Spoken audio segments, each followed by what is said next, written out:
Class 8 Subject Science. Let's continue this topic. When electric current is passed through the setup, the cations of the metal from the salt solution move towards the cathode and get neutralized by the electrons present there. जब जो setup होता है उसमें electric current pass किया जाता है तो जो कैटाइंस, मेटल के जो कैटाइंस होते हैं, डियर स्टूडेंट, कैटाइंस का मतलब होता है जिनके ऊपर पॉजिटिव चार्ज होता है, उनको कैटाइंस कहते हैं। तो वो सॉल्ट सॉल्यूशन से कैथोड की तरफ मूव करते हैं और वो वहाँ पर जो इलेक्ट्रॉन प्रेजेंट होते हैं उनके द्वारा न्यूट्रलाइज कर दिए जाते हैं। As a result, the neutral atoms of the metal get deposited on the surface of the cathode. इसका रिजल्ट यह होता है कि मेटल के जो न्यूट्रल एटम्स होते हैं वो जो कैथोड की सरफेस होती है वहां पर डिपॉजिट हो जाते हैं। ये जो कैथोड सरफेस है ये यहाँ पर आकर डिपॉजिट हो जाते हैं। The electrons present at cathode are transferred from the metal present at anode.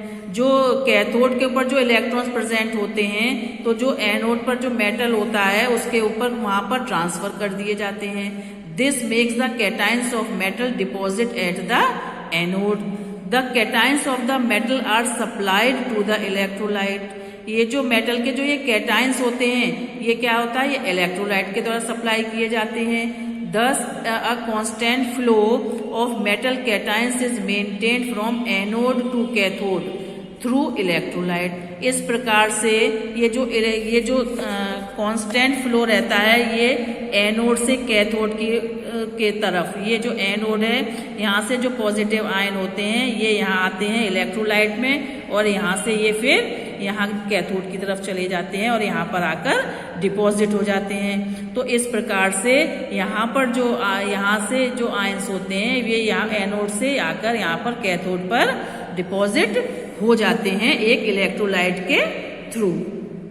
As this process continues, a layer of metal present at the anode is gradually deposited on the object at the cathode. और ये जो process है ये continue चलता रहता है और जो एनोड पर जो मेटल प्रेजेंट होता है, ये जैसे आपका एनोड है यहाँ पर जो मेटल प्रेजेंट होता है वो सामान्य रूप से जो कैथोड पर मेटल प्रेजेंट होता है वहां पर जाकर डिपॉजिट हो जाता है।